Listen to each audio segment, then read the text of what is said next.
Dito sa kinainan namin, may nakita akong isang senior citizen na nagtatrabaho sa isang fast food chain. Siya po yung si Nanay Gloria. Napakasipag po niya. Ito po siya. Isa po siyang crew. Bilang waitress po sa isang fast food chains.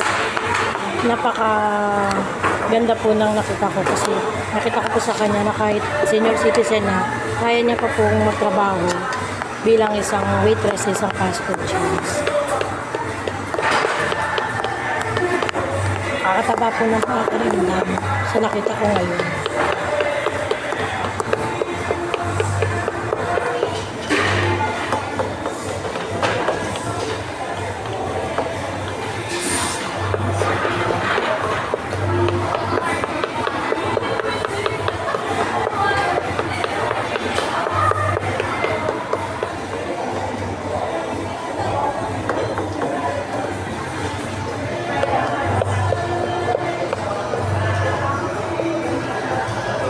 Ito po si Nanay Gloria, isa po siyang waitress sa isang fast food chains.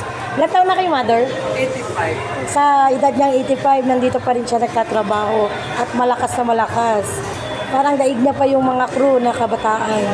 Sana si Nanay Gloria ay maging inspirasyon po natin lahat, lalo na sa mga kabataan na nakatambay lang po sa kanilang mga tahanan, na dapat tayo ay magtrabaho ng maayos at maging patas sa buhay. Si Nanay Gloria po pala ay may isang anak na stroke. Ilang taon na po yung anak niyo, Nay?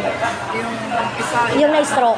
yung na-stroke 60. 60. So, si Nanay po pala ay wala ng asawa at si Nanay lang po pala ang nagtataguyod sa kanyang anak na na-stroke.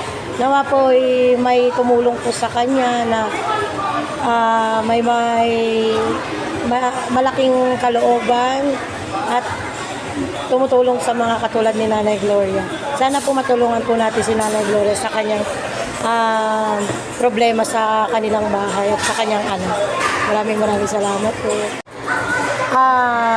May gusto po niya sanang magkaroon ng isang pampuhunan po para po, gusto niyo po ba magka-sari-sari store? Or ano pong business ang naiisip niyo? Kahit ano, basta magiging anak ko kayo na ano para makapag-ano araw-araw. Sa sarili niyo pong hanap buhay. Saan po kayo nakatira, Nay? Saan po kayo nakatira? Kaya po, Dito lang sa paligid ng Quiapo. So, saan po kayo nag-apply bilang crew? Saan po kayo nag-apply bilang crew? sa ano, sa peso. Sa peso po. So, puro senior citizen lang po yung hinahire nila sa mga fast food?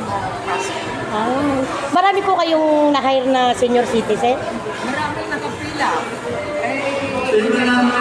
Dalawa lang kami dinalaga sa isang fast food. Dalawa po kayong senior dito. Pero may sakit na yung isa.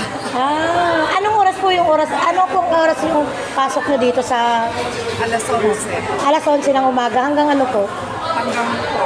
4. Ito po si Nanay Gloria ay dumuduty ng start ng 11 ng umaga hanggang 4 ng hapon. Sa edad niyang 85, napakalakas pa po ni Nanay Gloria. Parang nakikipagsabayan pa siya sa mga kasamahan niyang crew na mga kabataan pa. Sana sa nakakapanood nito, mabigyan natin ng tulong si Nanay Gloria ay gusto niya magkaroon ng sarili niyang pagkakakitaan at pangpuhunan po. Ito po si Nanay Gloria ay isa po siyang hihemplo sa mga kabataan. Sa edad niyang 85, andito pa rin po siya, nagtatrabaho. Maraming salamat po sa inyong panonood. Dito na po nagtatapos ang aking pagbibideo kay Nanay Gloria. Sumasaludo ako sa iyo, Nanay Gloria, kasi ang galing-galing mo. Sige po, thank you po, Nanay Gloria.